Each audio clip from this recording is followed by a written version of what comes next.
over to the sanctions thing now, and again, it's kind of just more of the same. But make sure that you subscribe if you haven't already, and hit the bell notification, the little bell icon, and turn on all notifications so that way you can be notified when we go live later on this afternoon with all that interesting bank and money talk. Did I switch the view thing? Yes, I did. My computer's just taking a while. Okay, let's see. How am I going to have to... Here we go.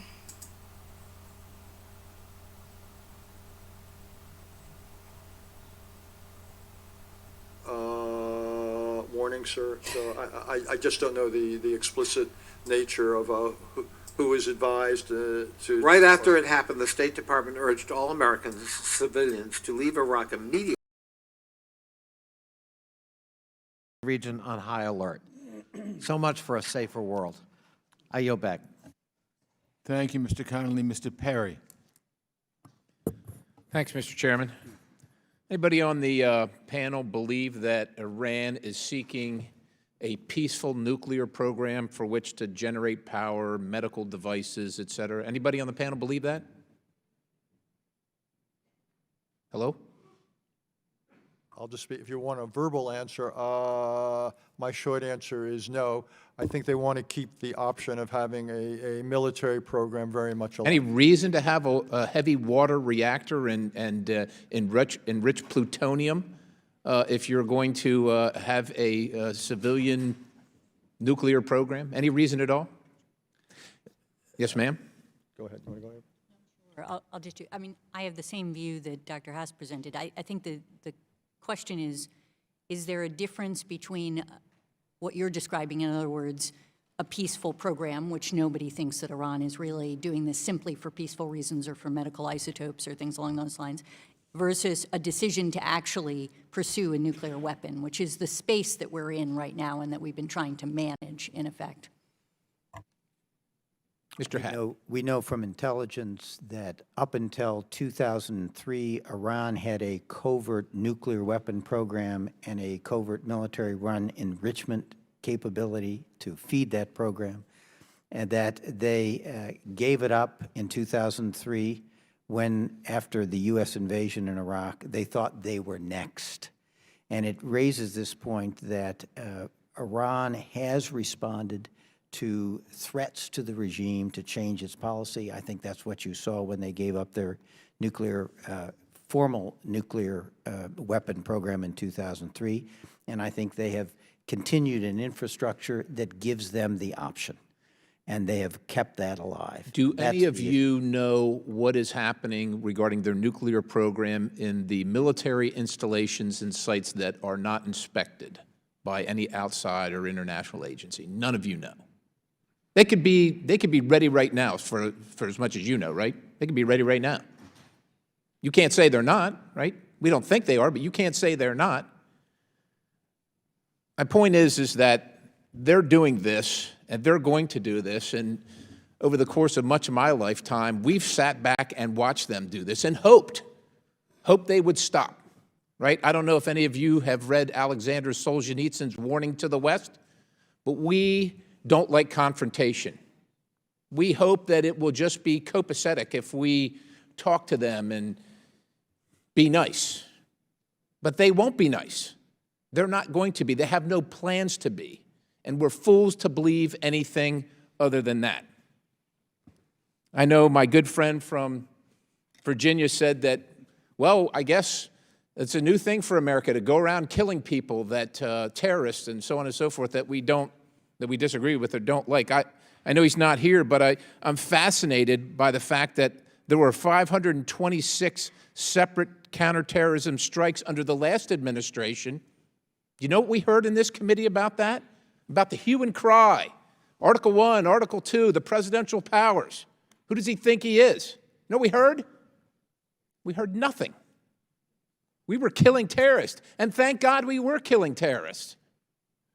People in this body, people in this building, people in this town, send people to war knowing this guy's walking around conducting strikes on Americans, conducting strikes all around the world, killing people, innocent people, combatants, Americans, etc., and did nothing. Did nothing. The people in this building, the people in this town should be ashamed of themselves. They should be, it's despicable. It's unthinkable to me that this president finally did it. Is a ray of sunshine for the world. This guy's a murdering terrorist and should have been taken out. And what about the consequences? Everybody's saying, well, we're escalating. Do you folks know that in the last 2 months, 24 separate attacks on America or America's interests in November, December of 2019? Wake up, everybody. What would it take? How many more lives? Americans had to leave Iraq because Soleimani was killed. Oh, well, I guess you can stay and take your chances. You can do that. This is absurd. This hearing is absurd. This subject is absurd. And quite honestly, the comments from many of the people in this place have never put on the boots, carried the weapon, and defended their country are absurd. We have put people's lives at risk knowing full well that they shouldn't be there because we didn't give a damn to do the right thing to protect them. I yield back. Ms. Bass. Thank you very much, Mr. Chair. I wanted to focus my questions actually on our relationship with Iraq. And wanting, Mr. Haas, Dr. Haas, you did begin to respond to that, and I wanted to ask the other witnesses if they would as well. Given what has happened, what is our current state of our relationship with Iraq? Sure. I mean, I can only respond, obviously, based on the information that I see in the news. And clearly, the strike had an enormous impact on our relationship with Iraq. Iraq has come out and indicated that they did not provide consent for this particular strike on their territory.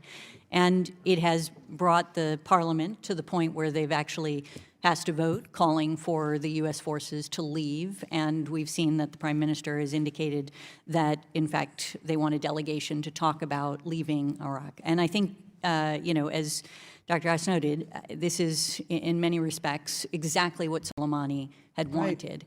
And as a consequence, we're now in a position where I think it will be likely that it is unsustainable for us to have the presence that we've had. I hope that's not true. I hope that we can, in fact, get through this period with them and that their domestic politics don't erupt in such a way that it makes it impossible for us to stay. And I would like to ask your thoughts, you know, Mr. Hadley, on what it would mean if we left. You know, when I saw the protest and the attack on our embassy, I was really shocked. I have been there, been to the Green Zone. As a matter of fact, I went with my colleague on the other side of the aisle, Mr. Shabbat. And knowing how fortified that area was, to see it penetrated the way it was, it certainly left me feeling like the Iraqi military just basically said, have at it. I mean, I don't see how that could have happened without it. And so why did they do that? And what are the implications if our troops were forced out? As I tried to indicate in my testimony, I think it would be a disaster for Iraq, a disaster for the United States, for the Iraqis. It would undermine their sovereignty, compromise their ability to deal with ISIS, and open the door to even more Iranian influence. I'm not pessimistic about this. I think it's a political problem for the government. In that parliamentary vote, as I understand it, all the Sunni and Kurdish representatives stayed away, clearly do not want to see U.S. forces pulled out. There are demonstrations returning in Iraq today, Shia on the street, and they are now focused once again on Iranian influence. So I think if we can buy some time, if we can make the kind of statements that will help Prime Minister Al-Mahdi deal with the problem politically, the domestic political problem he has, and start a process of consultation, we can talk about what is the proper mission, configuration, and role of U.S. forces now that ISIS has been forced out and yet is also organizing to return. I think we can change the mission configuration of the forces make sure we're partnering closely with the Iraqis and keep a significant force there. I think it's in the interest of the United States and the interest of Iraq. So, Dr. Haas, thinking about ISIS, I'm thinking about what happened in Iraq, and then also Syria, and the fact that we pulled out of Syria, and I don't know the status of the ISIS soldiers that were in prison and given Iraq and Syria. What are your thoughts about a resurgence of ISIS? Well, I think it's highly likely that there will be a resurgence. Turkey is not, whatever else Turkey is, it is not a full partner in this effort. It's not a priority in some cases for the government. Also, a lot of these people in Syria, unlike Iraq, came from around the world.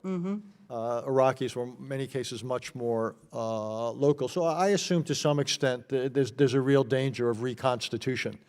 Will it go back to the way it was? Hopefully not. You know, a lot of things have to happen. Or what about some of those soldiers going back to Europe?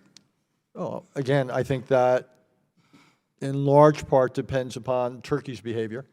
Turkey has often used the flows in both directions as a source of leverage. You know that, both recruits coming to the region and people coming back. But you have to assume that a certain number will get back to Europe. This is, I think, a permanent challenge, to put it bluntly, for European security. I don't see it ever disappearing. Thank you.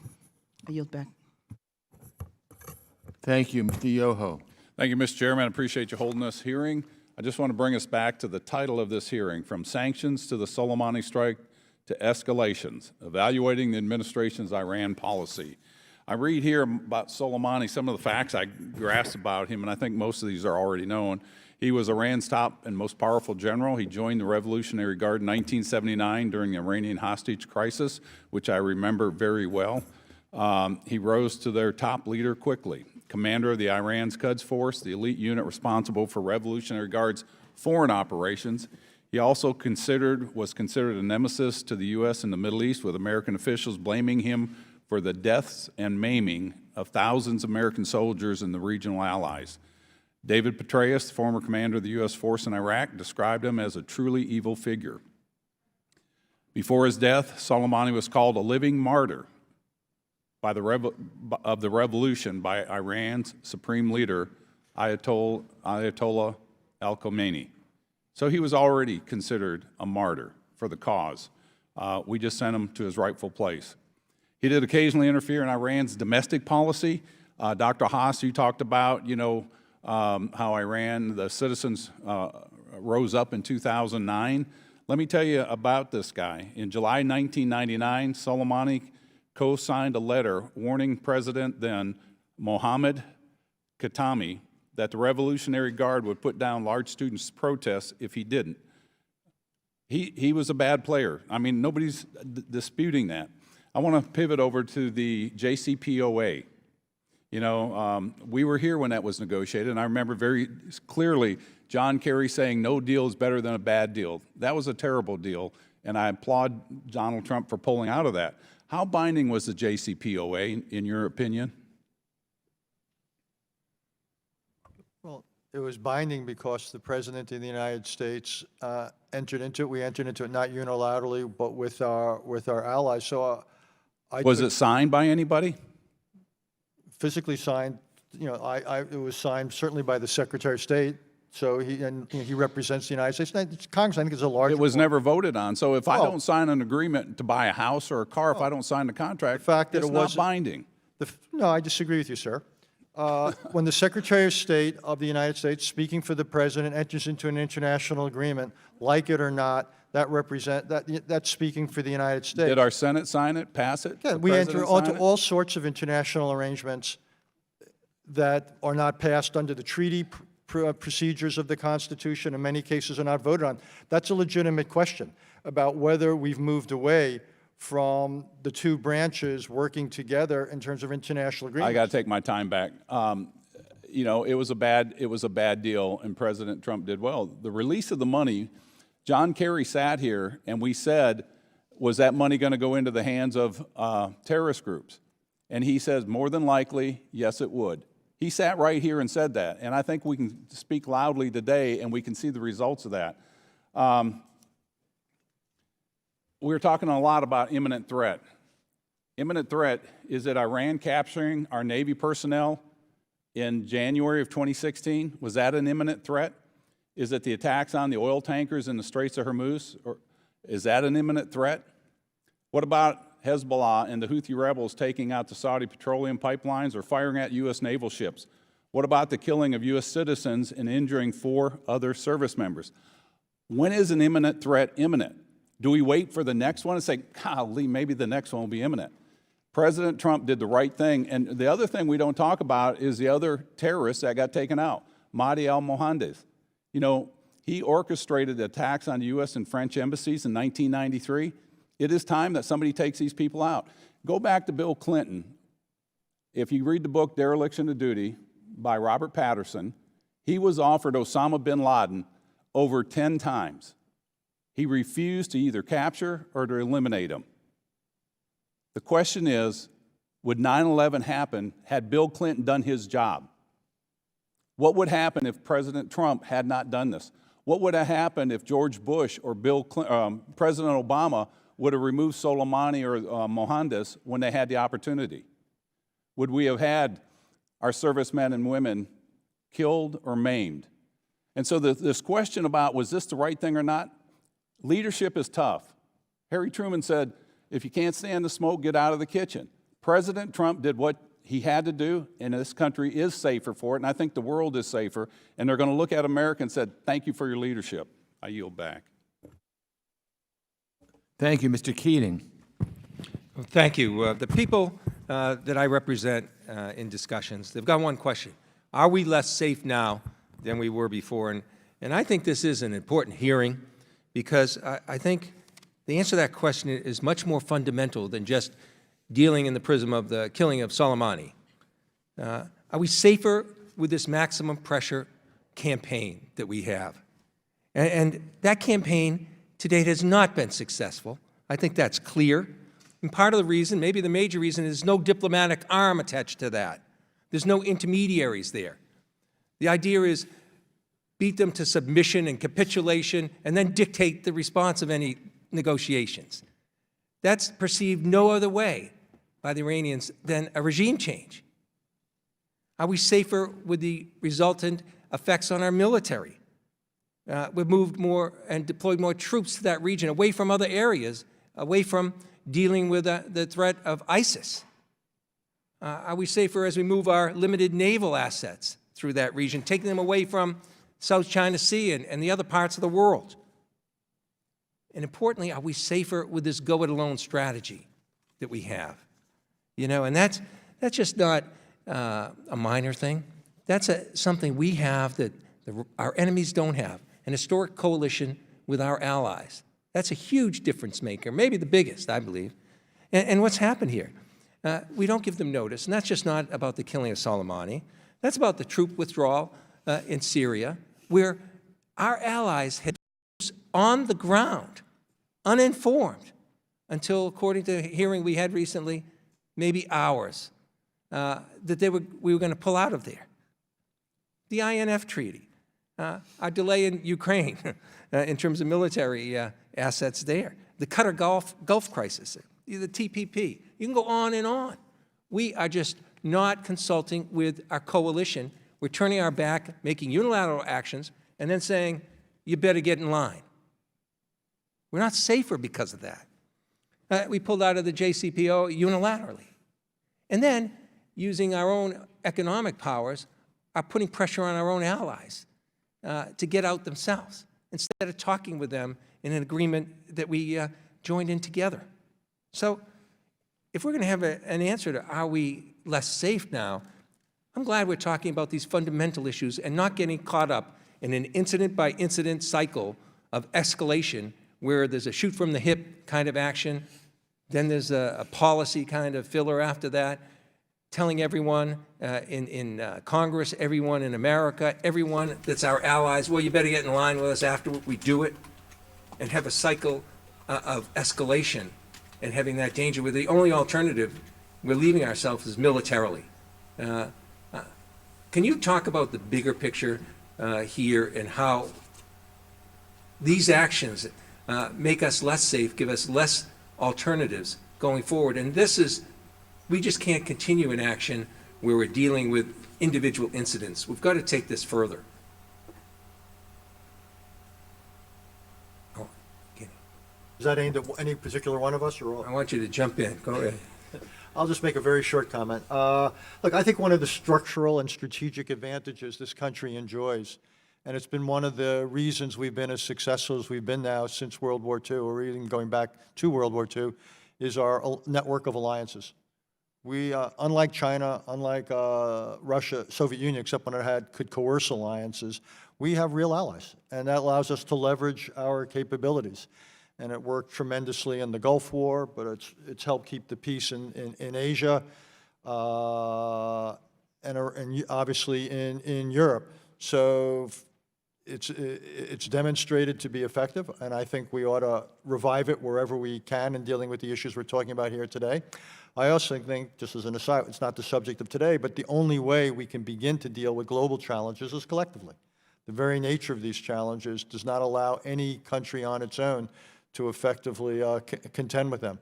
But so I don't think you'll get a lot of argument about the structural advantage and the case, if you will, for collective action.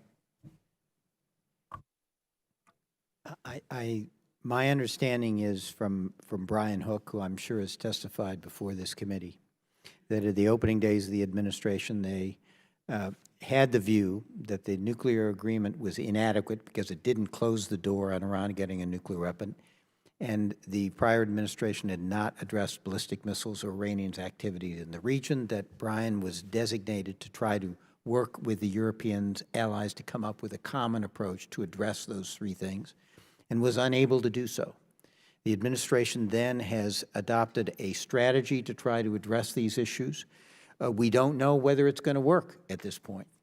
We're in mid-course.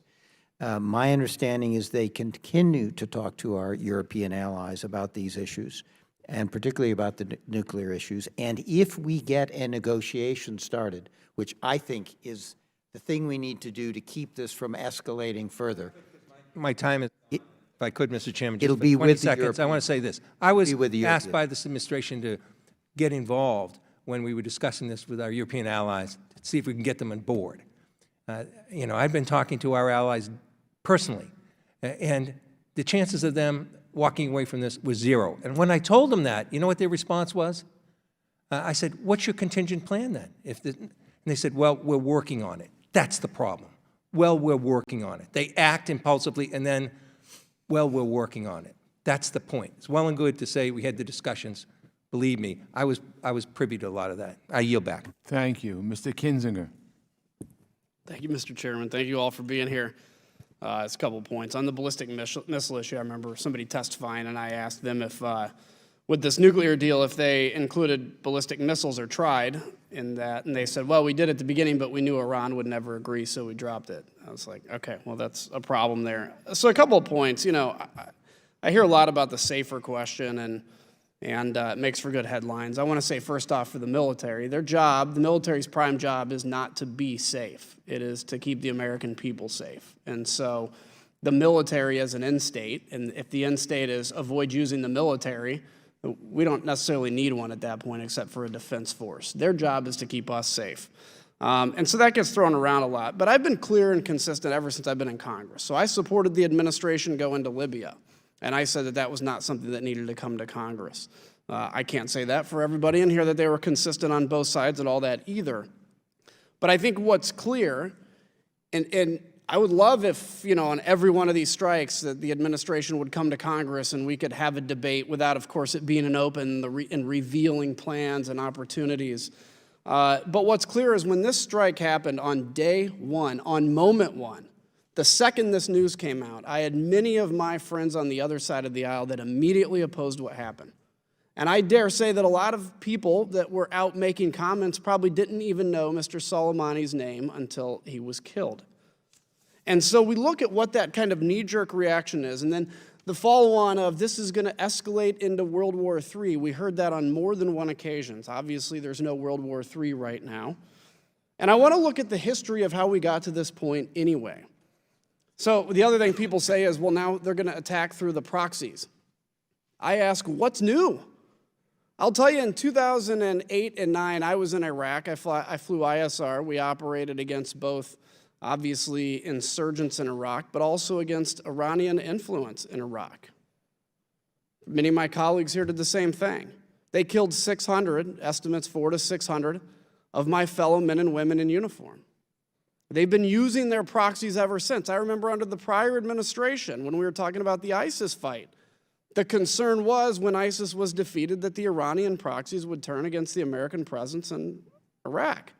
So this isn't a new response.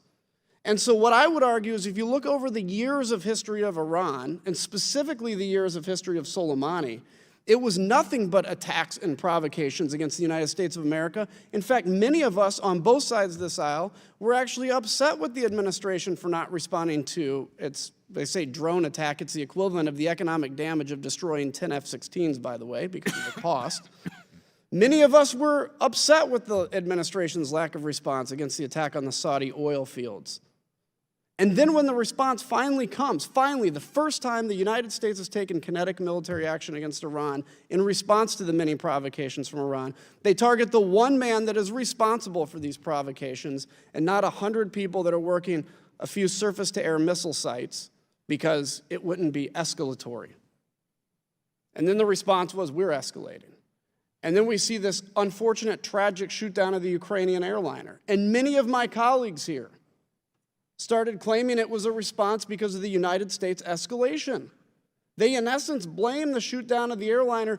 Yeah, the Iranians pulled, but we would not be here if it wasn't for the United States. And I would remind you that when we killed Soleimani, the Iranians chose to escalate by attacking our bases in Iraq. And in full expectation of a response by the U.S. president, they had their air defense systems on high alert. And that's when that happened. Did that response ever come from the United States? No. The president showed great resolve and great restraint to not respond. I don't know if I'd have made the same decision, but I think he made the right decision. So we hear a lot about impulsive actions and without thinking things through. And then just briefly on the JCPOA. I'm not going to get to the argument of whether billions of dollars was given to Iran or whether it was their assets. It's nuance, it's whatever, okay? That's academic arguments. But what I do know is prior to the JCPOA, Iran was a player in the region, but not a huge one. I know that on the heels of signing the JCPOA, the legitimate government in Yemen was overthrown. And a civil war was started there by Iranian proxies. By the way, they've sent not $1 of humanitarian aid to Yemen. I know that Syria, the presence of Iranians in Syria showed up immediately after the JCPOA. Maybe it was the money, maybe it was because they felt untouchable. But when you look at regional behavior, that is essential to curtail. And I would argue that the destruction and the killing of Soleimani, all the doomsday scenarios that my friends have predicted have not come true yet. They may, but that's not going to be a result of the United States. It's going to be a result of the decisions and behavior by Iran in the region. I had questions, but I don't have time for them. So with that, I thank all the witnesses for being here and spending the time today and your expertise. And Mr. Chairman, I'll yield back. Thank you very much, Mr. Berra. Thank you, Mr. Chairman, and thank you to the witnesses for your years of service to our country. I'd like to first start by acknowledging the loss of Nawaz Walid Hamid, who was a resident of Sacramento County, the area that I represent, the American contractor, and our hearts go out to his family. And you know, it is important for us as the United States of America to protect our citizens and our men and women that are around the world. With that, you know, it's unfortunate that we're seeing such partisan dialogue here. I mean, none of us thinks Soleimani was a good guy. All of us agree that, you know, he supported proxies that had the specific intent of disrupting the Middle East and moving us away. And, you know, I think the frustration that many of us have, and I would hope folks on the Republican side of the aisle feel the same way, is the decision-making process. We've had a joint decision-making process that has served our country well, that has been methodical. And, I think, Mr. Hadley, you and I have chatted about that decision-making process where you do bring in dissenting opinions. You do, unless there is that imminent threat, and thus far the administration hasn't been able to explain to us what the imminent threat was, and in fact, it does not appear that there was, at this particular moment in time, et cetera, that they had to act spontaneously. It serves our country to actually go through that methodical process and understand the consequences of our actions. We may still take those actions, but if the administration and Congress are on the same page, it does project strength as opposed to the lack of strength and cohesion. And I think that's what has many of us on the Democratic side, and again, I would hope the Republican side, frustrated with this administration.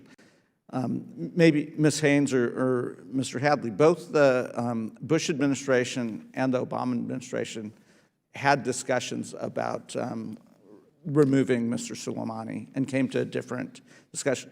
Was there a joint decision-making process that took place in both administrations that you could talk about? They weighed the consequences of these actions, is that correct?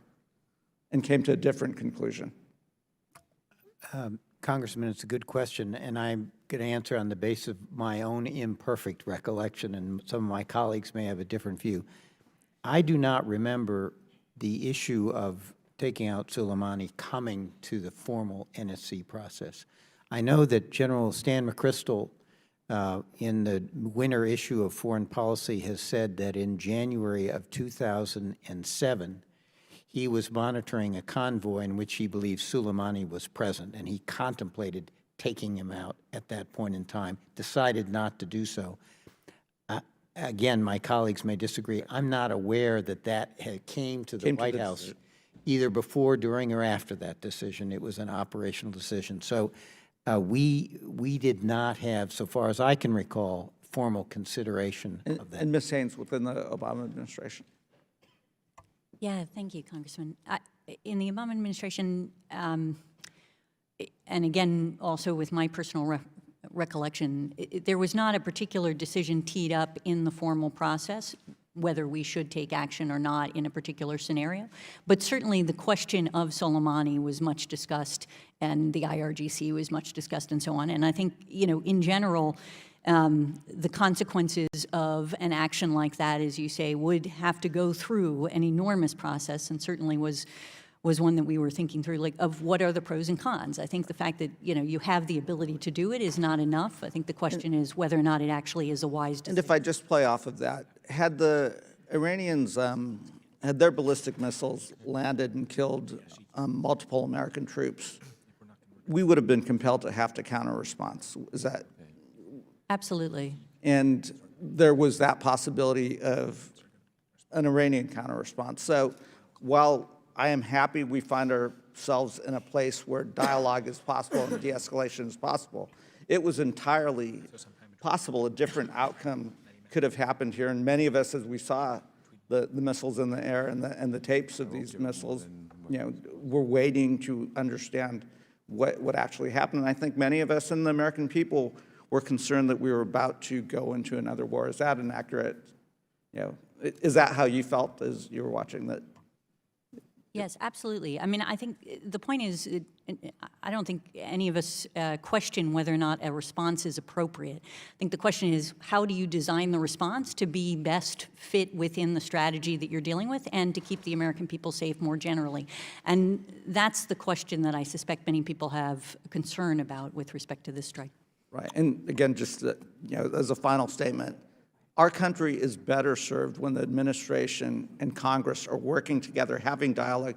Even if we disagree, we can disagree behind closed doors in confidence, but when we step out there, especially if we're on a path to war or confrontation, we're better served if we're working together and there's dialogue between the administration and Congress. And that did not happen in this particular case. Fully agree. Thank you. Mr. Zeldin. Thank you, Mr. Chair. First off, it's important that to note that the decision to strike Qasem Soleimani was a product of a joint decision-making process. First off, I want to thank all the witnesses who are here. We have a lot service represented, national security advisors, and CIA and state, and I just want to thank all of you for your distinguished service to our country. The intelligence community, DOD, State Department all conclude there was an imminent threat. Do any of the witnesses here dispute the conclusions of all of these different agencies? Well, two things, sir. I do not. I do not. I've not seen a clear case that there was an imminent threat, and I've not seen clear evidence that everyone agrees there was an imminent threat. So I'll just say that I've not seen anything that would allow me to judge that there was. So you're disputing the positions of Intel, DOD, and State? The short answer is I've not seen evidence published. I can't confirm it. I can't support it because I haven't seen the evidence. Okay.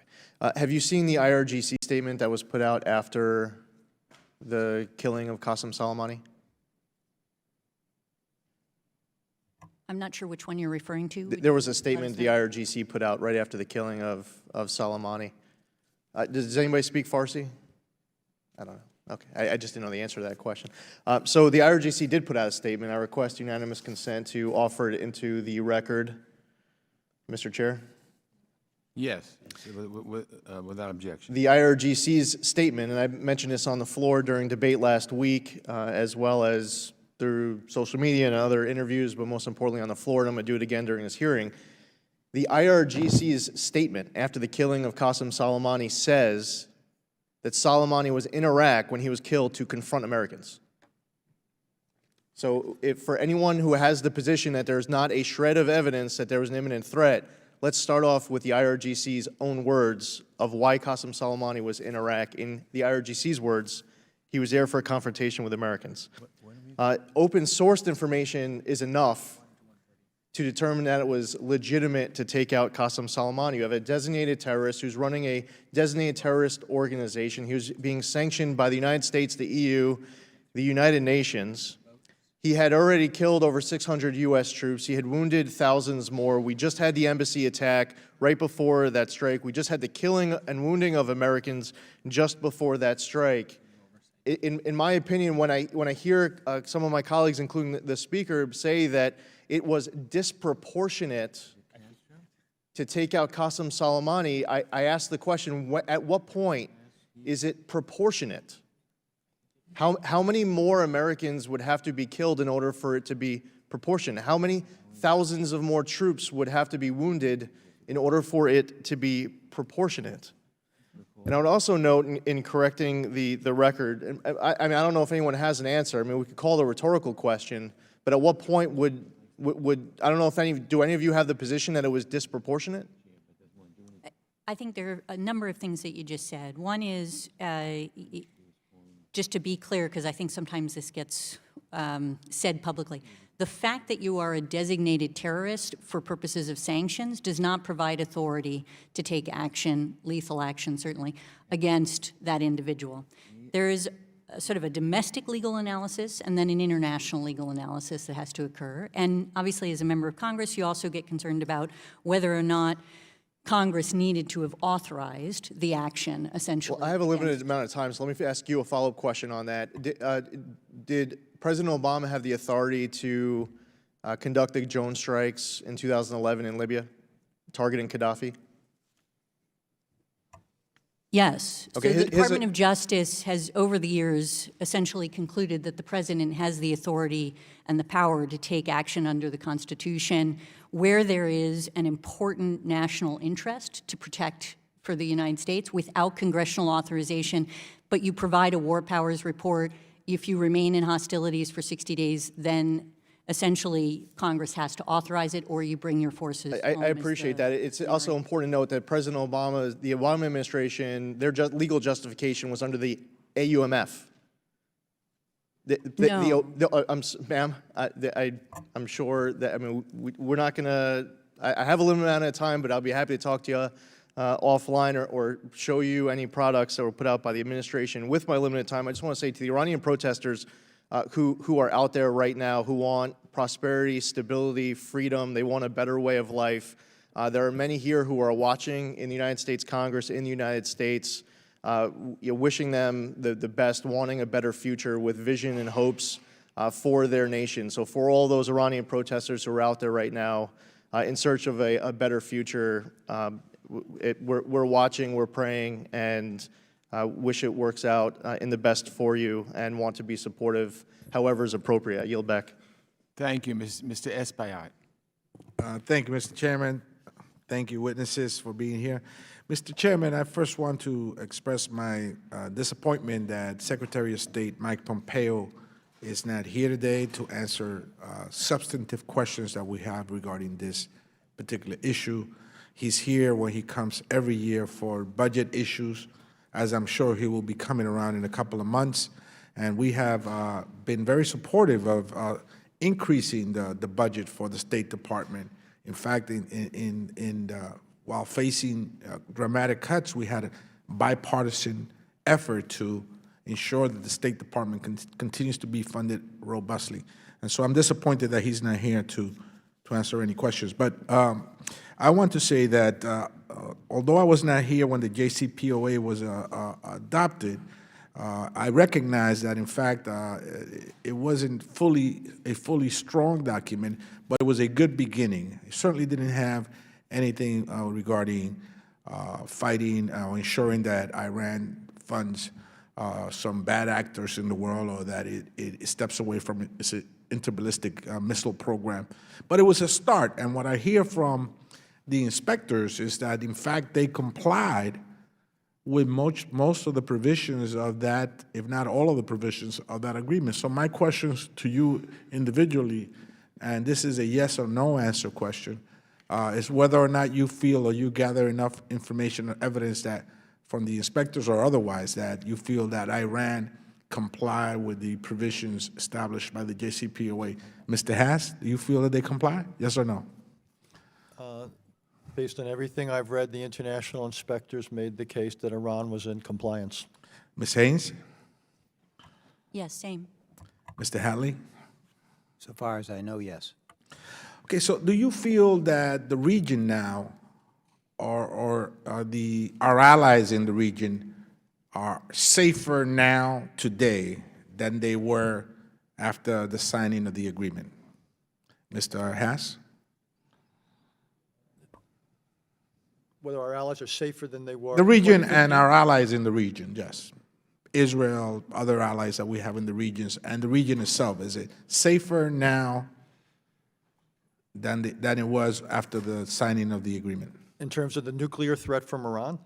In general, including the nuclear threat. Well, in general, I would say the region has continued to deteriorate, so I think most of the countries and people of the Middle East are less safe than they were 5 years ago for a host of reasons. Okay. Ms. Haynes? Yeah, I have nothing to add. Mr. Hadley? They're less safe overwhelmingly because of Iran's destabilizing activities. But do you think that the deterioration or the destabilization of Iran to some degree had some connection with this administration ripping up the agreement, the JCPOA? No, I think as I think one of the members said, their destabilizing activities were ongoing before the JCPOA, and if anything, they stepped up after the JCPOA, long before President Trump decided to withdraw in 2018. Let me just say that I also think that, in fact, it was a good start. I'm not arguing that things could have not gotten better, including that aspect of our discussion. But it was a great start, and to rip it up and sort of like go to ground zero and start again, and throwing our allies under the bus, we assembled one of the most impressive coalitions of foreign governments to fully back this agreement, and we walked out on them and we threw them under the bus. I don't think that we're going to be able to assemble them again for any significant operation there. Do you think that we can assemble them again, Mr. Hass? I think so, and I hope so. I'm not nearly as pessimistic as you there, and again, today's reports suggest that the allies are not walking away from the need to work together to contend with the Iranian threat. Let me say 30 seconds very quickly, Congressman. I think it's possible to have doubts about the JCPOA, to see it in some way as flawed, at the same time to be critical of the administration for having exited it unilaterally. I think it's possible to manage both thoughts simultaneously. Ms. Haynes? Thank you. I think the one thing that I would like to add is on a rare moment of disagreement with Mr. Hadley, I really do believe that Iran's destabilizing activities increased measurably after President Trump withdrew from the agreement and began to exercise his maximum pressure campaign, and largely because there really wasn't that diplomatic off-ramp, and this was the way for Iran to respond. Thank you, Mr. Chairman. I just want to conclude by saying that I'm cautiously optimistic. Thank you. Thank you, Mr. Espaillat. Mr. Mast. Thank you, Mr. Chairman. I think there's been three fundamental questions that have been posed by many on both sides in the panel, and that was it wise, was it imminent, and was it a choice? And I want to talk about all those three things, maybe in a euphemism or a comparison. I look at Soleimani as a terrorist nest, as a terrorist machine gun nest, really. He's been spraying rounds at the U.S. for many years on many different fronts.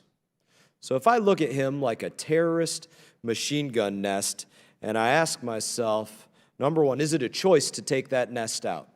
This is something I have very specific experience with on the theaters of war and our battlefields. Yeah, it's a choice to take that out all day long. But it's not really a choice when you consider that if you leave that there, walk around it, ignore it, that somebody else is going to come across that nest eventually, and they're going to get shot at.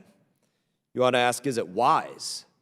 Well, I think it probably always defies conventional wisdom to go out there and attack a machine gun nest.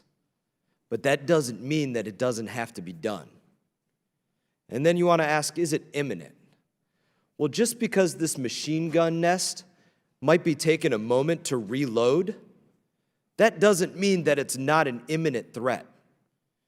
It just got done firing rounds over at our embassy. Over the last number of years, it had been working to attack our service members time and time again. Just because it was taking a breather to reload, that didn't mean it wasn't an imminent threat because it wasn't literally pushing the button on something. Now I want to ask a question. Some people might call this rhetorical, but I'm not going to ask it as rhetorical. There's a number of my colleagues still remaining here. I am more than willing to yield to any of my colleagues that want to answer this question. If you walk out this hallway and you take a right and another right and another right, you're going to come to several beautiful walls that have the names of our fallen service members from the War on Terror. And I would ask, can any of you provide me one name on that wall that doesn't justify killing Soleimani? I got 2 minutes and 30 seconds. I'll be more than happy to sit here and wait. Somebody provide me with a name on that wall that does not justify his killing.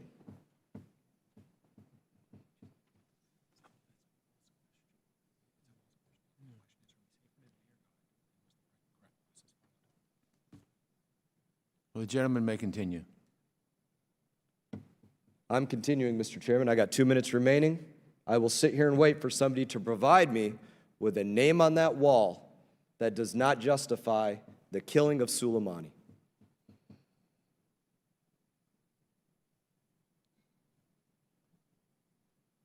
Thank you, Mr. Mast. I think you've made your point. Mr. Phillips. Mr. Chairman, I have not yielded back my time, and I still have a you're minute and 45 seconds You're remaining. disrupting the I will procedures not right now. yield back my time, Mr. Chairman. You're disrupting I the have a procedures, minute and Mr. 45 Mast. seconds remaining, of which I would like to wait for somebody to provide me with a name of somebody on our memorial wall who does You're not out of order, Mr. justify Mast. the killing of Soleimani. You are out of I order. will not yield You back are out my of time. order, Mr. Mast. I will Mr. not Chair, yield back made my your time. point. I am Mr. not Chair, out of order. Mr. You are Chair, out of I'll order, yield a Mr. minute. Chairman, for reclaiming this time. Mr. Chair, I'll yield a minute of my time to Mr. Mast. Oh, he's got time. Thank you. Thank you, my colleague. I appreciate it.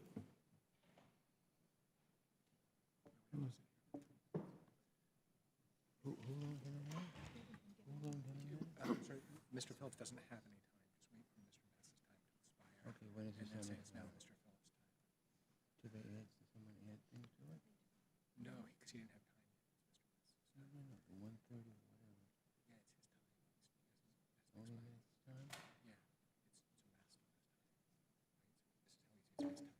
Okay. Why did Phillips give him an extra minute? Was what?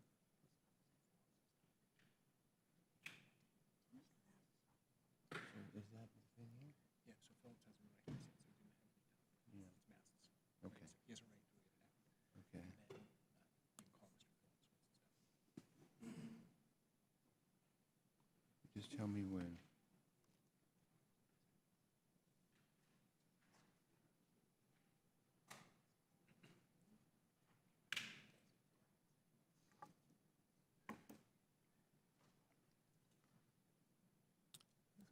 Mr. Chair, if I might begin? Yeah, Thank you for yielding me your time, although I did not yield my time back. I thank you. I will note that there was no response of one name offered that did not justify the killing of Soleimani. Thank you, Mr. Chair. Thank you, Mr. Mast. I'm grateful that you took that time because you humanize an issue that all too often is not. And having just returned from the Arabian Gulf, visiting bases with many of my colleagues sitting in here right now, Mr. Zeldin, Mr. Fitzpatrick, Mr. Cicilline, I come to you and to this hearing with everybody with whom we met on those bases on my mind. I want to start by echoing my colleagues' disappointment in the fact that Secretary Pompeo chose not to come today. I say that not politically, but from a governance perspective. And I've appreciated today's debate and conversation. I think good arguments have been made on both sides, but I do not want to cover the same ground. I want to talk about something that I think we have to, and that is our authorizations, our AUMFs. We, of course, have two in effect right now, the 2001, 2002. And I want to ask each of you, if you believe, in light of the current circumstances in the Middle East and in the Gulf region, if it is time to craft a new AUMF, and if so, how should we do so? What should its components be, and how might we begin looking at that? Dr. Haas, if you might begin. The honest answer is I haven't thought it completely through, but I am increasingly inclined in the direction of yes. That ones that simply deal with threats from terrorism or obviously Iraq are inadequate. And we've already discussed here today two scenarios involving Iran. One is the possibility that Iran breaks out significantly from the 2015 JCPOA, and we're faced with a consequential decision whether to undertake a classical preventive military strike. The other is to deal with situations where Iran continues to attack its neighbors or continues to attack or U.S. individuals or forces through using whatever set of tools, and we decide it's important to retaliate. So, we don't need an AUMF, just to be clear, for situations where imminence is in play. Of course. That's the right of self-defense. So let's take that off the board.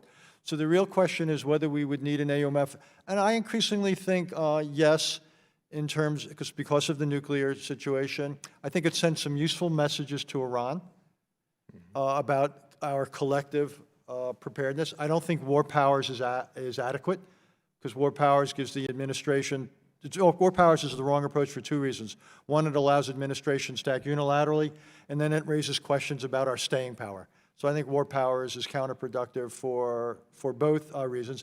I do think, though, that it would be very smart that if an AUMF were passed, that it be effectively coupled or passed simultaneously with the introduction of a new diplomatic initiative. Indeed. And I think the two could very much go hand in hand.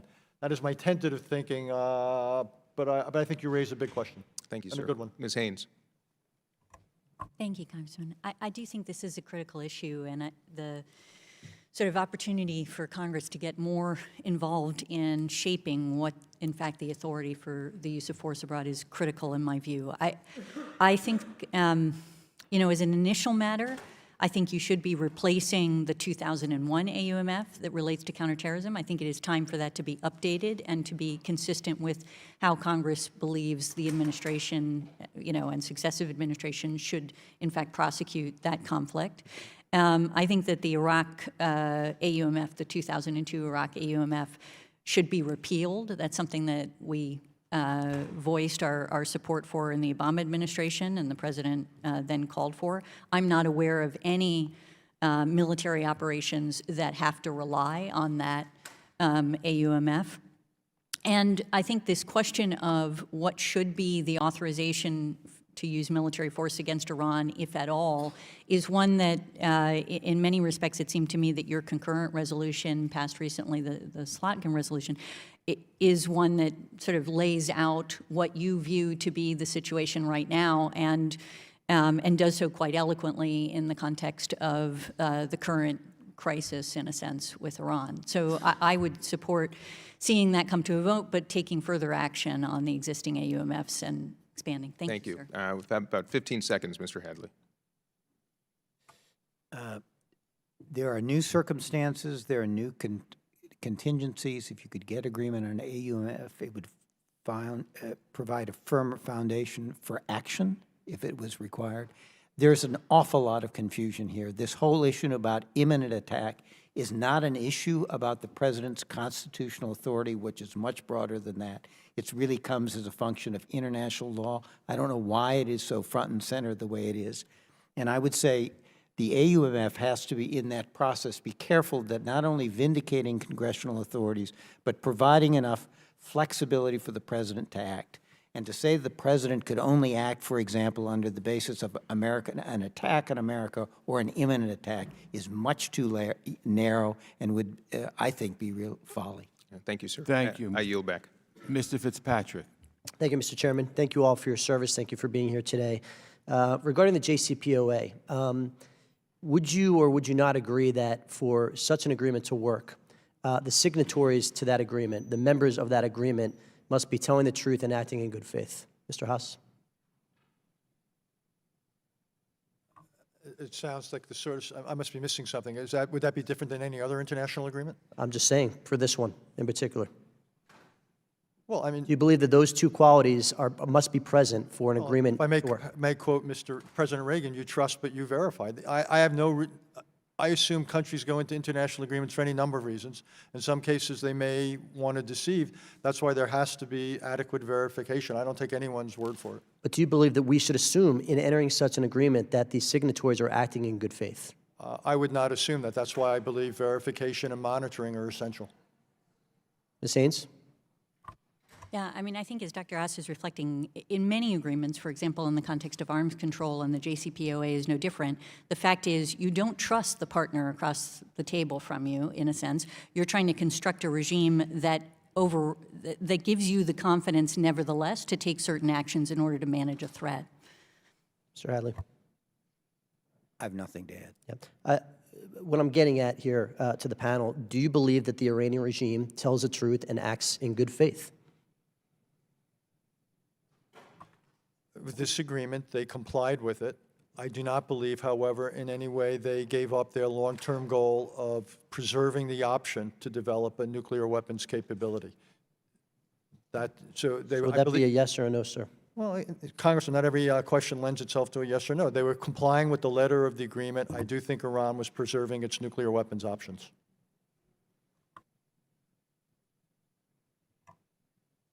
I think the whole construct around the JCPOA is to avoid a situation in which you have to rely on simply a statement from the Iranian government that says we're complying. We actually created the verification and monitoring regime just to deal with that issue and to provide us with greater insight so that we could credibly judge for ourselves whether or not compliance was occurring and rely on additional third parties like the IAEA to tell us.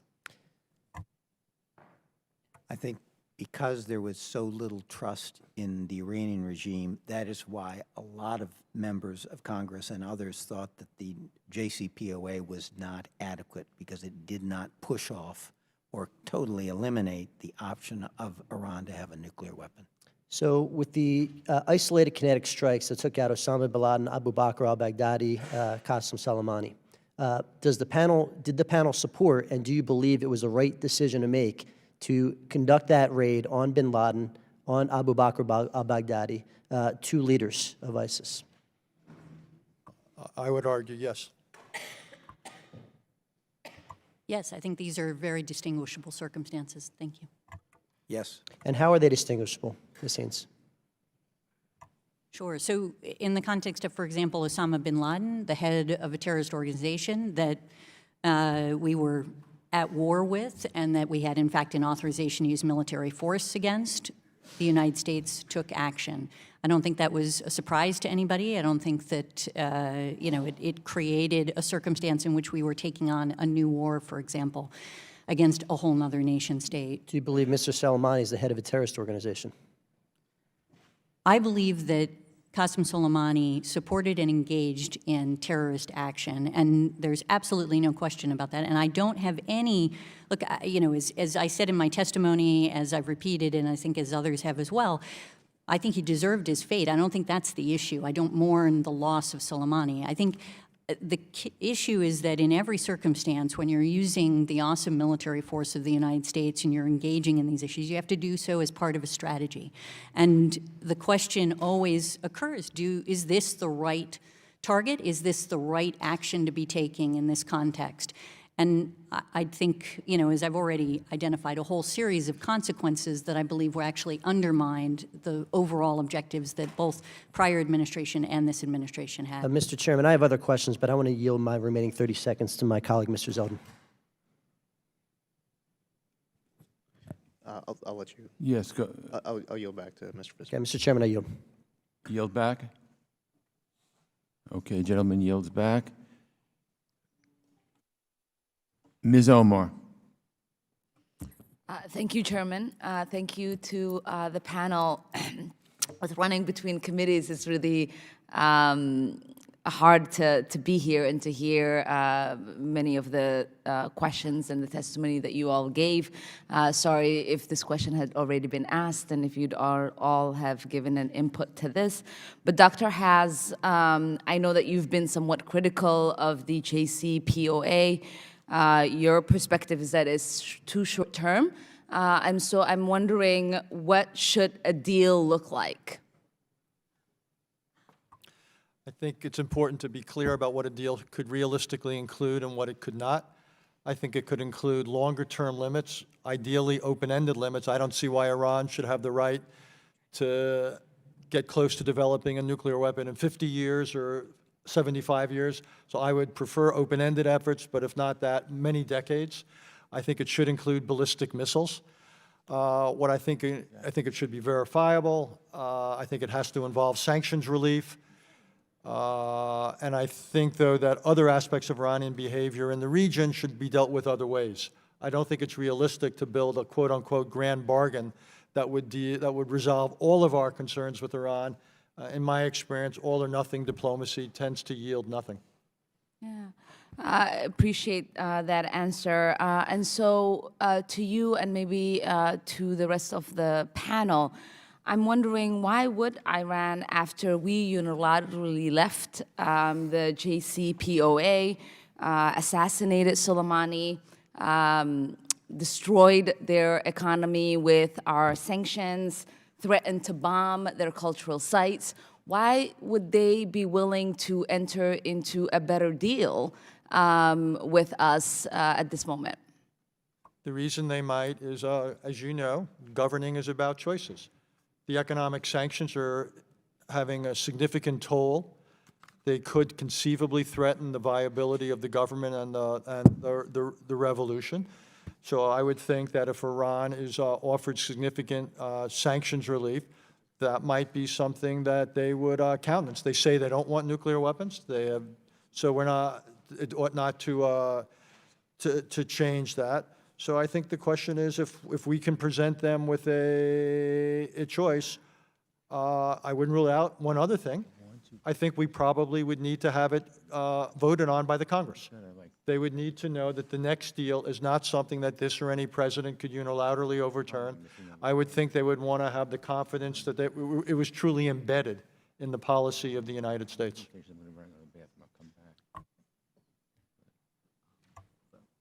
Thank you, Congresswoman.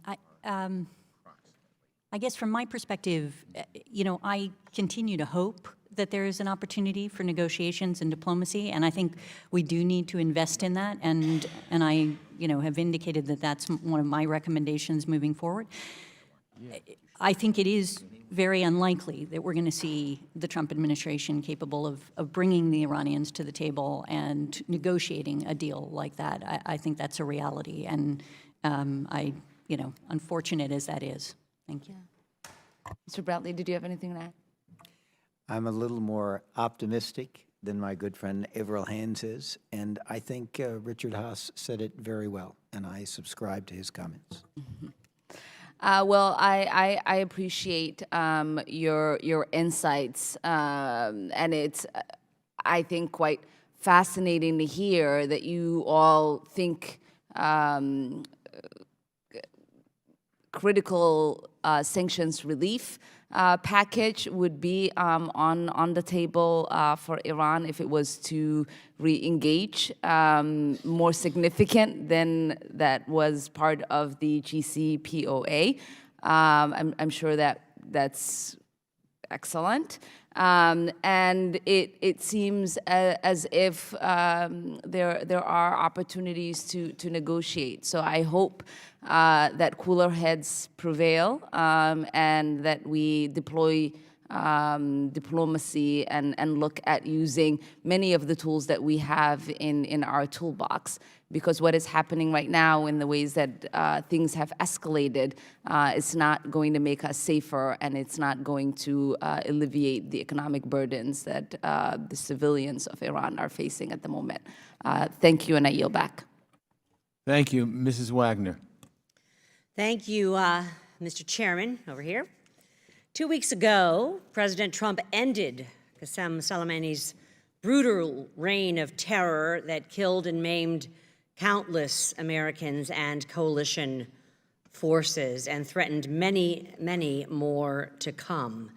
I urge all Americans to unite behind the president's defensive decision to strike one of the world's most powerful terrorists who is organizing attacks against Americans in Iraq, in defiance, I might add, of UN Security Council Resolution 2231. He shouldn't have even been in Iraq, shouldn't have been in Beirut, shouldn't have been in Damascus. For far too long, Tehran has been permitted to act with impunity against U.S. allies' interests and its personnel. I applaud the president for making our red lines clear to the Iranian regime that attacking Americans is never acceptable, and when American lives hang in the balance, Iran will be held to account for its actions. The Middle East is a safer place when the United States is clear and consistent in its intentions.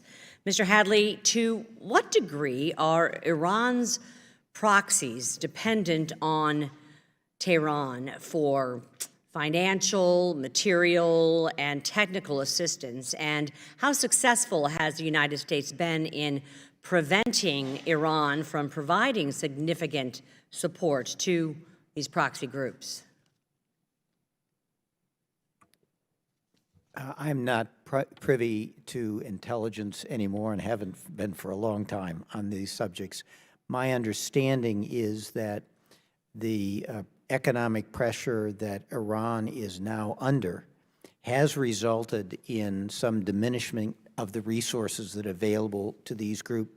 I think, for example, Nasrallah, who's head of Hezbollah, has actually complained that he doesn't have enough resources for his activities. So I think it is having effect based on what I've read in public sources, but I don't have the kind of intelligence sources available to me that would allow me to give you a better answer to that question. Well, I thank you. They've clearly gone through the $150 billion plus that were sent over by the Obama administration, strapped to pallets to be used for these proxies to kill people around the globe, including our American allies and assets.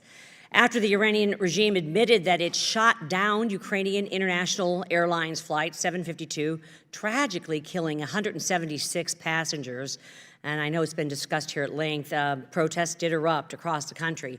Mr. Hadley, how are these protests connected, do you think, to the pro-democracy, pro-economic reform demonstrations of the last few years? And do you think that this public outrage will constrain Iran's foreign policy? Can it be constrained? It's been interesting to see how many demonstrations there have been in the last 2 years of people demanding accountability from their governments, ending of corruption, less sectarianism, governments that actually perform. You've seen it in Algeria, you've seen it in Sudan, you've seen it in Lebanon, you've seen it in Iraq, you've seen it in Iran, a lot of other places in the Middle East. This is a positive thing, and I think it is one of the sources of leverage on the Iranian regime that may make them willing to come to the table and negotiate an outcome, because they put down the demonstrations in October and November only by a fairly brutal use of force. And I think they are worried that the additional sanctions will kindle a return to those kinds of demonstrations that could threaten the regime, and is a threat to the regime, as Richard Haas said, that might bring them to the table. I absolutely agree, and that's why I also share your bullishness on the opportunity that we have at this moment of time to bring Iran to the table for further negotiations, more now than ever. And these protests and the public outrage, I think, could really have an effect as we go forward in foreign policy and such. So there are reports that indicate that Iran has worked to reduce internet connectivity near universities, hotspots, limiting the impact of these protests. How vulnerable is the regime to information operations, and how should the U.S. be using information to target the regime's weaknesses and empower this change? Mr. Hadley? Well, they have cut off the internet to keep demonstrators from organizing as a part of their suppression of public demonstrations, clearly. You know, our best information operation has always been truth, and trying to get it to the people in these closed societies, because what is really the toxic element for them is actually truth about what's happening in the world. And I think we have not done as good a job as we should in getting truth available to people in these totalitarian or authoritarian societies. I agree. My time has expired. I shall yield back, but here is to truth and the Iranian people. Thank you. Ms. Wild. Thank you, Mr. Chairman. Good afternoon. I'd like to start with a question to you, Ms. Haynes. Recently, I had the honor over the Christmas week of traveling to the Middle East and meeting with our troops, some of the extraordinary service members who put their lives on the line for us, and I've been thinking about those men and women an awful lot over the last couple of weeks. Last week, the President said we must all work together toward making a deal with Iran that makes the world a safer and more peaceful place. But then just this past Sunday, he tweeted, "I couldn't care less if they, the Iranians, negotiate." We in Congress, unfortunately, have been given little to no information about the administration's intelligence that they allegedly had before this strike on Soleimani. So my question to you is, in your assessment, does the President and his administration have a clear strategy to actively reduce tensions between Iran and the United States and to prevent conflict? I think I was as encouraged as you were by the idea that they are interested in negotiating something diplomatically. I have to say, I mean, I haven't seen anything that puts together a broader strategy that would actually be likely to result in the kind of negotiations that I could imagine, hopefully, happening in the future. But, I mean, honestly, I don't know that I would know. I certainly hope that they do have something, but I hope also that they will share it if they do, so that we can actually all participate in understanding it and pushing forward on it. So I take it from your response that you have no greater information than we do here in Congress. And as a result, you wouldn't be able to answer my follow-up question of whether the United States national security is stronger now than it was a few weeks ago. Yeah, I mean, I've made a case in my testimony that it's not, that I think that the action that was taken really further undermines the objectives that at least have been articulated by this administration and are actually quite consistent with the prior administration's objectives for the region. And I think, you know, it's unfortunate that we're in the place that we are, and obviously, you know, all of us need to come from here and try to make the best out of it that we possibly can. But I do think we're less safe in many respects as a consequence. Dr. Haas, I'd like to ask you, and first I'd just like to state the obvious, I think, that while tensions between Iran and the United States revolve around many issues, none of these issues are more consequential than the possibility of Iran obtaining a nuclear weapon. I think we can all agree on that. In the aftermath of the strike on General Soleimani, Iran announced that it would no longer abide by the JCPOA restrictions on Iran's uranium enrichment activities, as well as restrictions on further research and development that could contribute to building a nuclear weapons program. And so my question to you is, with this as context, has the strike made it more or less likely, or neither, that Iran will ultimately be able to develop a nuclear weapon? I'm not avoiding your question. I think the answer is it's too soon to know that. I think the U.S. decision to exit the JCPOA set in motion a chain of events which explains where we are. Because I can't answer your question, I would say two things. One is we ought to be communicating to Iran certain red lines that would be the limits to our tolerance of what they might do. And that would reflect our views, Israel's views, Arab views. We do not want Iran doing certain things. Secondly, I do think we ought to put forward, as we discussed before, an initiative that would improve upon the JCPOA and put it forward in terms that might be actually not totally unattractive, conceivably even attractive to the Iranian government, given the circumstances they find themselves in. I want to avoid a situation where we can't answer your question.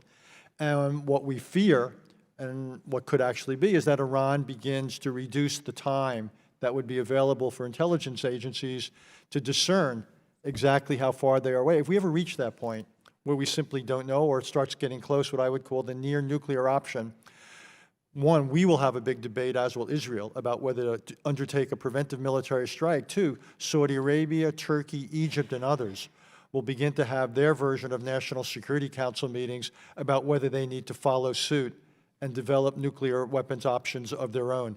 And as bad as the Middle East is right now, it doesn't take a whole lot of imagination to see how much worse that Middle East would be. So you used the term red lines, and a few minutes ago, my colleague, Ms. Wagner, used that same term. And I just realized that I'm out of time. I apologize, Mr. Chairman, and I withdraw the question. Thank you. Gentlewoman withdraws the question. Thank you. Mr. Watkins. Thank you, Mr. Chairman. Thanks to the panel for being here. Just a couple of comments. I want to express my full and complete support of our president. I think President Trump has done an outstanding job transitioning from a strategy of appeasement to one of credible deterrence. And I also want to express support and hope that we can muster solidarity behind the Iranian protesters.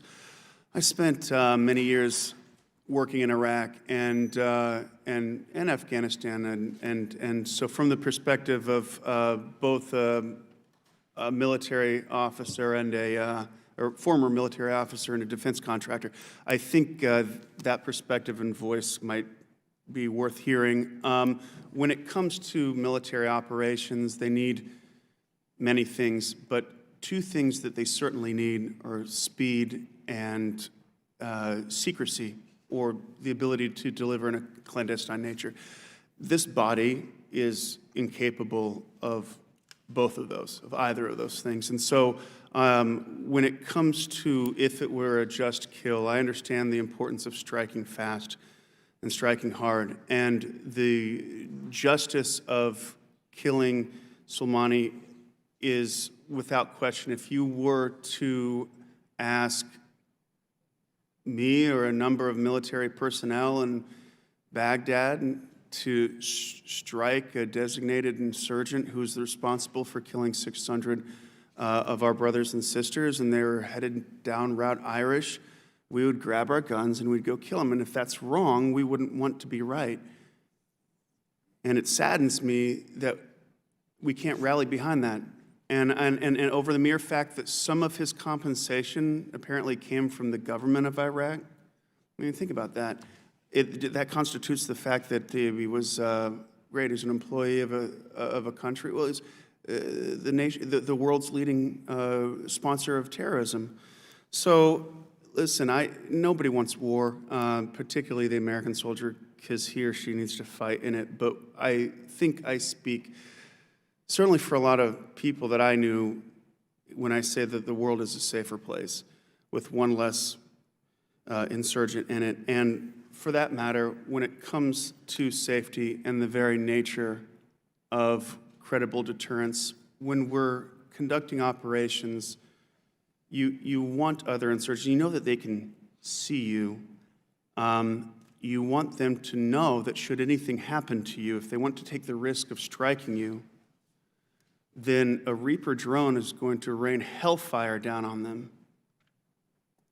And moreover, to those low-ranking foot soldier insurgents throughout the world, whatever country they're in, Syria or Lebanon or Al-Anbar, Iraq, wherever, you want them to second-guess when their choices, because if we could take out your general, we could sure as hell kill you. So I'd like to close on just reiterating my full and complete support of President Trump and his choice to go with a credible deterrence strategy, and that is in fact the strategy. I'd like to say that I've heard Soleimani being described as a martyr. Martyr is somebody willing to die at the hands of an oppressor for his or her beliefs, not a ruthless killer. I appreciate that, and again, I want to voice support for the Iranian protesters. God be with them. Thank you, Mr. Chairman. Sorry, I yield the balance of my time to Mr. Zeldin. I appreciate that. Thank you, Mr. Watkins. Ms. Haynes, we got rushed in our exchange there towards the end of my 5 minutes, and weren't able to do that important topic justice there at the end. So the Obama administration had airstrikes in Libya in 2011 as well as after 2011. The final decision making for that process for the strikes after 2011 were use of AUMF targeting ISIL. The final decision in the airstrikes in 2011 was under Article 2, correct? So the initial use of force in Libya that I thought you were referencing was not done under an authorization to use military force. It was done under Article 2, as you indicated. There was a War Powers report that was provided to the Congress, and then there was essentially a discussion with the Congress on whether or not we continued to be in hostilities. And then there were, after the fall of Gaddafi and further action in the context of Libya, there was a shift, in a sense, of what the conflict was about and what the targets were, and effectively what we were trying, the threat we were trying to address. And some of it came under the 2001 AUMF, not just with respect to ISIL, but Al-Qaeda and associated forces. Yep. I just want to make sure we get on the same page. Thank you. I yield back. Mr. Allred. Thank you, Mr. Chairman. I want to begin by expressing my disappointment that Secretary Pompeo is not here. With the shifting rationales that the American people have been given for this strike, I think it's important that we have a public viewing and discussion about what went into this. And I think on this committee, we're going to have to be as aggressive as necessary to make sure that we're able to perform our oversight function. And I want to thank the members of the panel for being here today. I know you probably had other things planned. We appreciate you making time. I'm worried that this action has made us less safe, but I'm also worried about the reputational damage that it's done.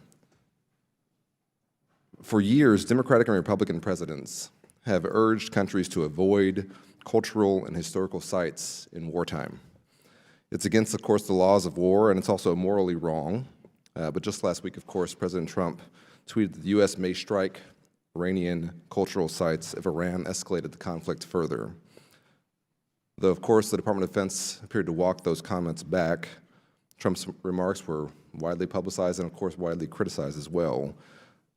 To each of you on the panel, I just want to ask you, how do you think the people of the Middle East view those statements? How does that impact our reputation in the region? How does that undermine our ability to reach any further agreements to try and de-escalate? Dr. Haas, you want to begin? As is implicit in your question, it obviously doesn't help. Like I think our reputation has taken a hit several ways here. One is the mention you had, sir, of culture, the possibility of targeting cultural sites, which would also be inconsistent with what many of your colleagues have mentioned about our desire to side with the Iranian people. Going after cultural sites is not going to help us in that undertaking. I think also we've hurt ourselves a little bit on not being able to publicly back up the claim of imminence, and that's clearly hurt us in Iraq, because it makes it much harder to justify what we did. And all this doesn't take place, shall we say, absent the context, and the entire post-2003 inability to demonstrate the WMD link to Saddam. So I think what we have done is created questions about our reputation, and I think that we will pay a price for that.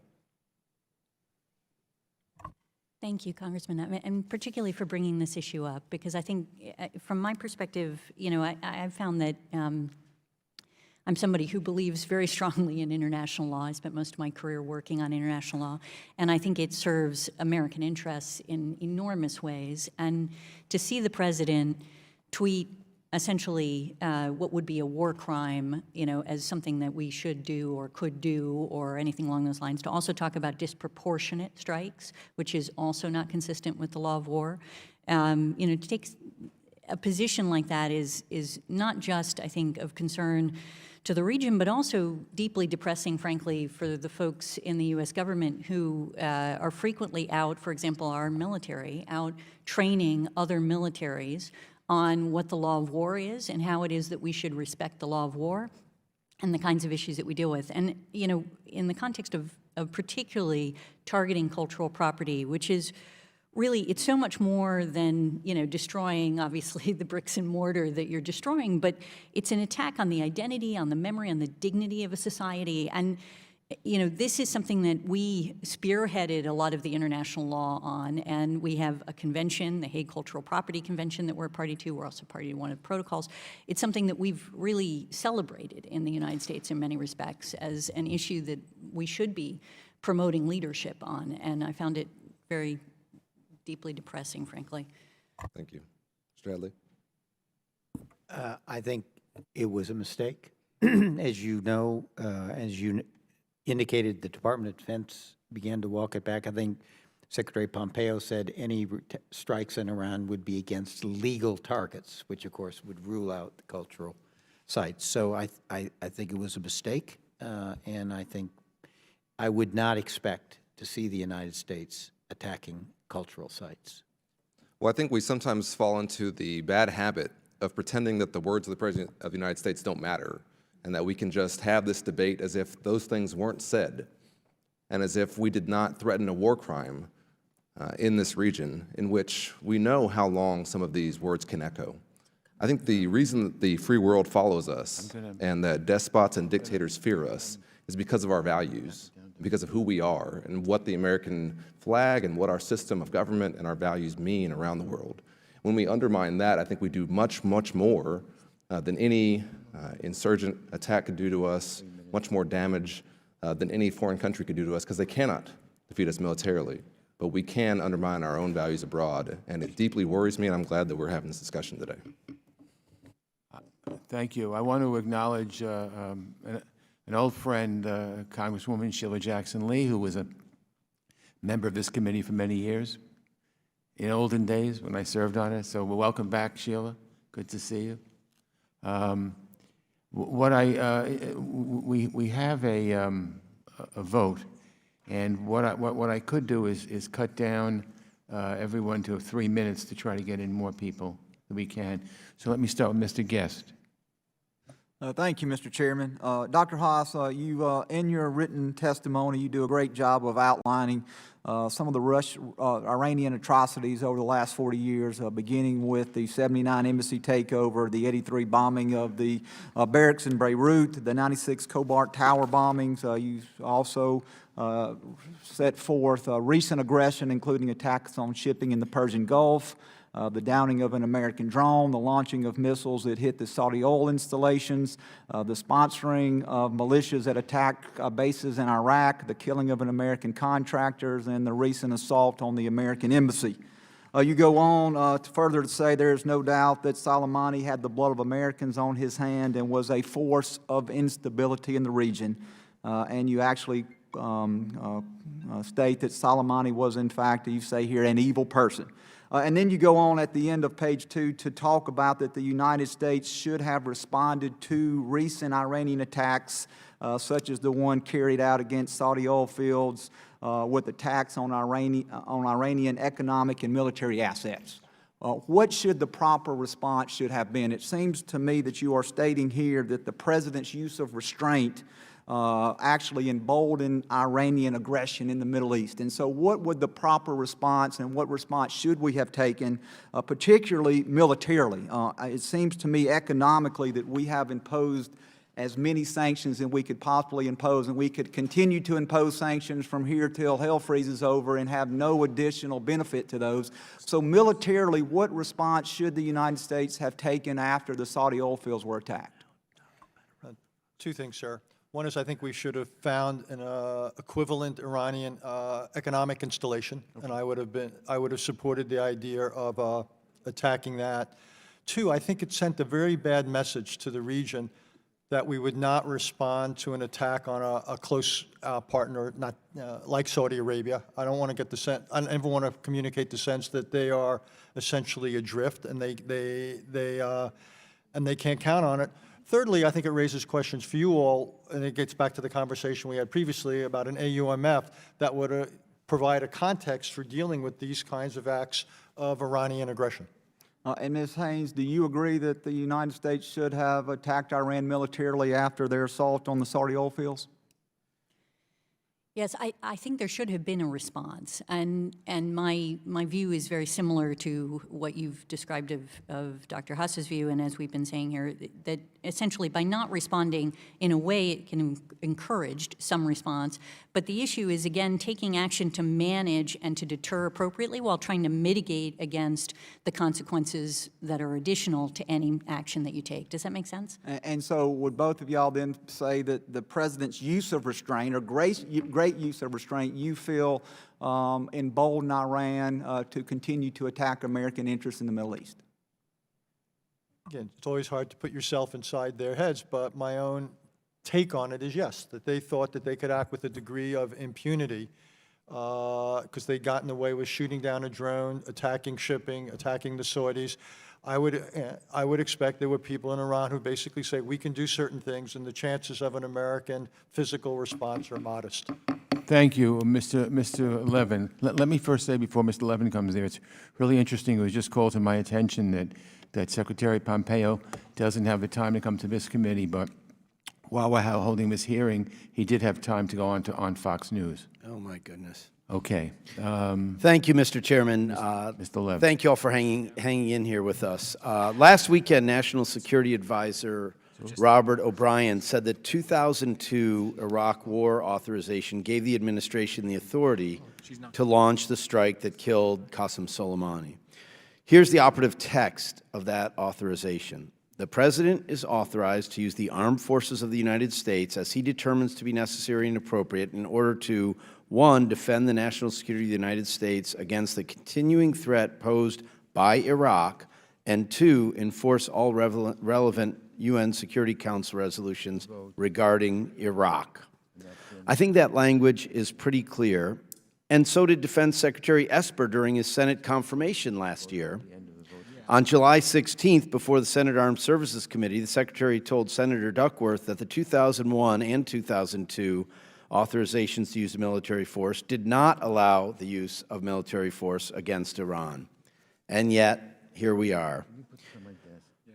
Again, the 2002 Iraq War Authorization allows the use of force to deal with the threat posed by Iraq, not a threat necessarily in Iraq or emanating from Iraq, but by Iraq. Ms. Haynes, do you agree that this does not authorize the use of force against Iran? The 2002 AUMF? Yeah, I mean, to be simple, yes. I don't think it is authorized by the 2002 AUMF, and I did hear the prior statements by the administration to at least indicate that they also did not think that. All right, let me further ask you, if Congress fails to make clear that the 2002 war authorization, or the 2001 for that matter, does not apply to Iran, aren't we setting a dangerous precedent?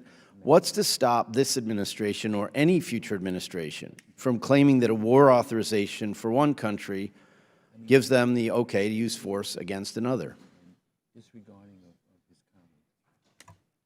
Yeah, so there's classically, in my experience, the way that administrations would essentially look at an authorization to use military force, like, for example, the 2001 authorization to use military force, is that they would then consider if another actor, whether it be a terrorist organization, as it would be in that particular AUMF case, or in the context of an AUMF vis-a-vis another country, if that country entered into an alliance and was fighting against the United States, then there could be an extension of that authorization to another state in that circumstance.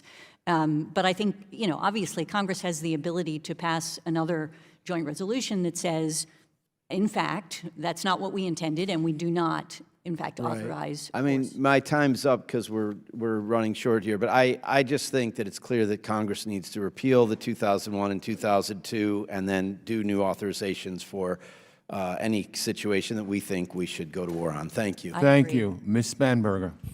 Thank you so much to the witnesses. Ms. Haynes, it's so great to see you.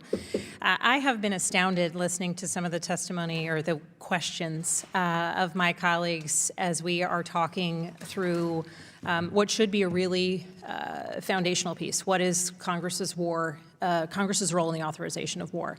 I've heard a lot of debate about what happened a week ago, 10 years ago, 15 years ago, 16, 20, 25, et cetera, years ago. But what I want to move forward and talk about is the 2001 AUMF and the 2002 AUMF.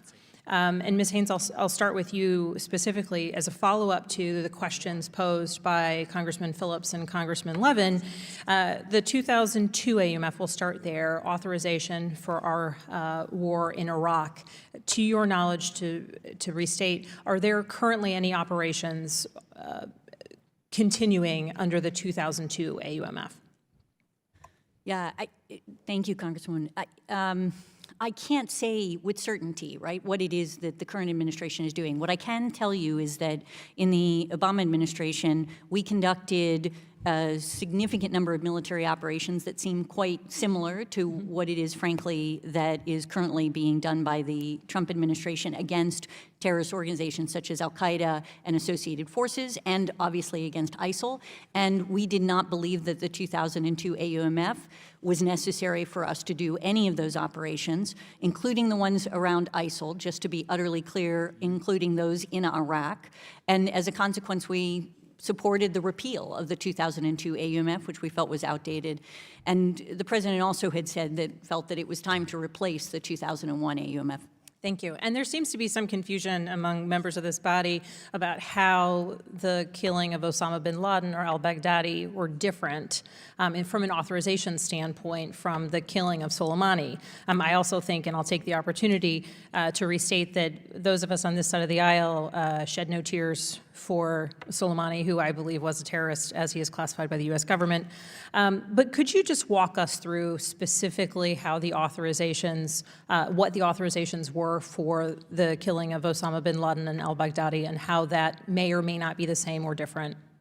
Yeah, so for Osama bin Laden, the 2001 AUMF is quite clear in its authorization to use military force against al-Qaeda. Authorization by Congress. Authorization by Congress, absolutely. And in the case of al-Baghdadi, it's obviously under ISIL, and the theory of the Obama administration, which I assume is being used by the Trump administration, was in fact that because ISIL had a long-standing relationship with al-Qaeda and with Osama bin Laden, and a variety of other factors, including the fact that they had targeted the United States, that you could in fact authorize action against ISIL as well under the 2001 AUMF, despite the split in leadership between al-Qaeda and ISIL. Thank you. Ms. Houlihan. Thank you very much for coming, and I would also like to echo my concern that Secretary Pompeo is not here today. I do have two very specific questions. One reflects on Mr. Kinzinger's conversation about the responsibility that people in the military have to understand that they won't necessarily be safe. That's their job. But we also have a responsibility in Congress and with the administration to make sure that we are deploying them effectively and that we're keeping them as safe as possible by using the other resources and tools in the toolbox that we have, which is diplomacy and humanitarian efforts. And so my question to you directly is, what happens now that we've sent thousands of troops into the Middle East in terms of our efforts in Russia or against China and the concern of great powers? I made the criticism the other day that I thought sending more troops to the Middle East right now lent, the phrase I used was strategic incoherence. This administration has articulated publicly the need for much greater emphasis on great powers, the challenge they pose, and its entire bias was to dial down the American emphasis on the greater Middle East. I thought they went too far in what they did in Syria.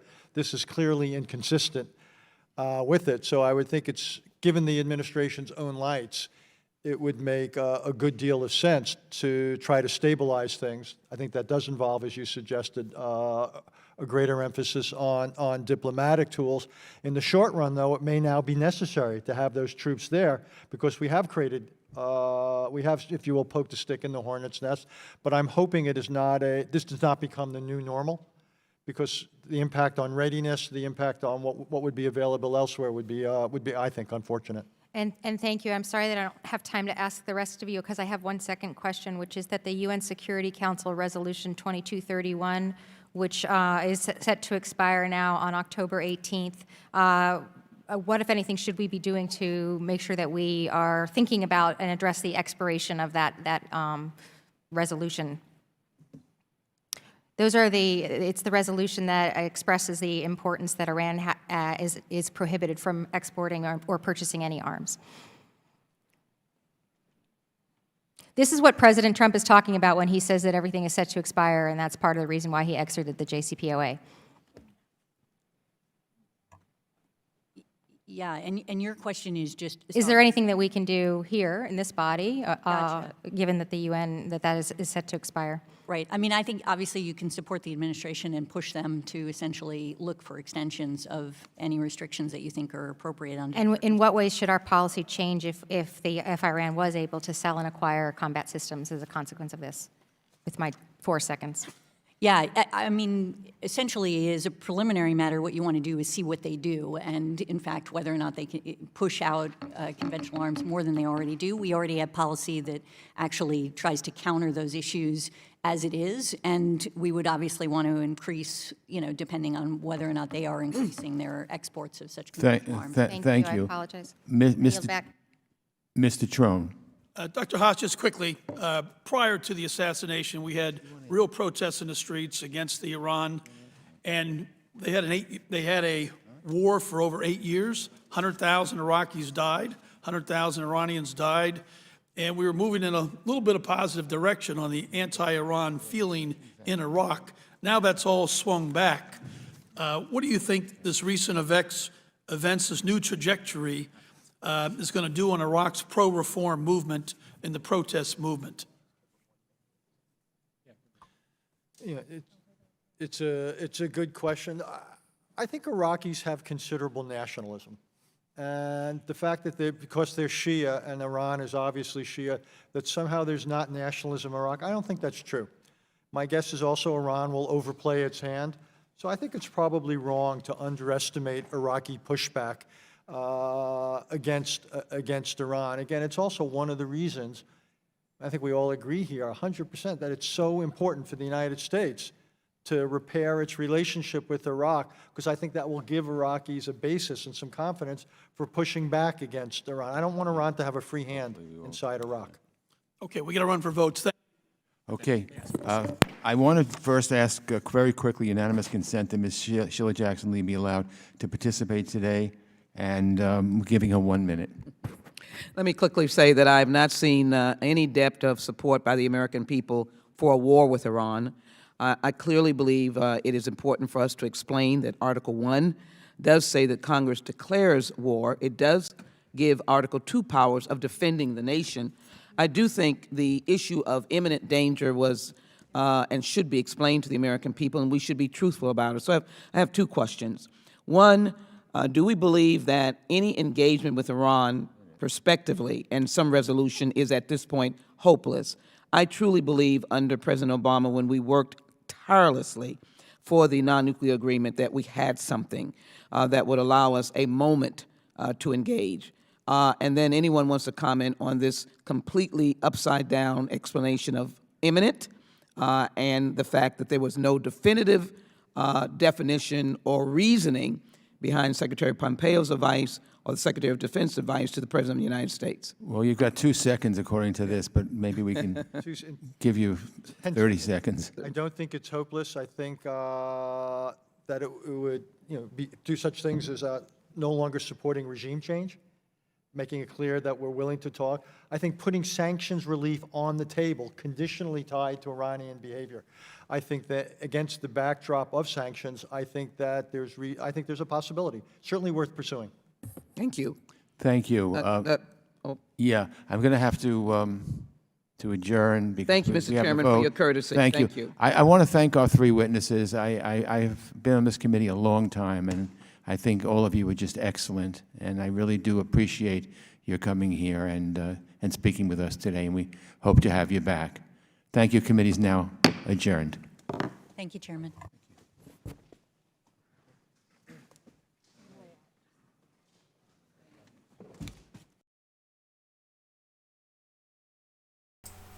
Okay, that was perfect timing because we have our other stream that we are going to be doing in just a few minutes. It's going to be starting at 12:45 Central Standard Time, and we are going to go over exactly what they're going to be talking about in the hearing before that happens. It is going to be regarding the banking system and a Reinvestment in Communities Act that was passed, and I believe it was 1977. They're going to be discussing some new proposals and regulations that have to do with that have been proposed. I think it was in December that they were proposed by the Comptroller's Office. So if you are interested in the money system, banking system, all that good stuff, which I hope you are, because it has a lot to do with the stuff that happens in our country. But if you are interested, then make sure that you are subscribed. Hit the red subscribe button. Turn on the bell notifications by hitting the little bell icon and select all notifications so you can be notified when we go live and when we upload videos and all that good stuff. And if you want to follow us on Twitter or Instagram, @GrowTheInfo is our name. And we try to put out USDA recalls and stuff whenever we see them. Timely information and little updates on Twitter and stuff. I'm still getting used to Instagram, so that's going to take a minute. And if you are interested in press releases and other things that the MSM is not covering, then make sure you check out our website, growtheinfo.com. I did just post a big press release list last night, and I was hoping to go over some of the headlines this morning, but I wasn't able to, so make sure that you check that out, especially if you are a creator as well, because there is good information on there for you to make all kinds of material with. So, thank you for watching, everybody, and I hope you have a wonderful day. And again, oh yes, as always, thank you for watching, and whenever you spend time here, every single minute, every single like, every single share makes a difference to the algorithms and helps to promote information instead of just like, the same narrative by the MSM. So, alright, I gotta go get this other stream going. So I hope you have a good day, everybody, and I hope that you join us for our next stream on the banking system.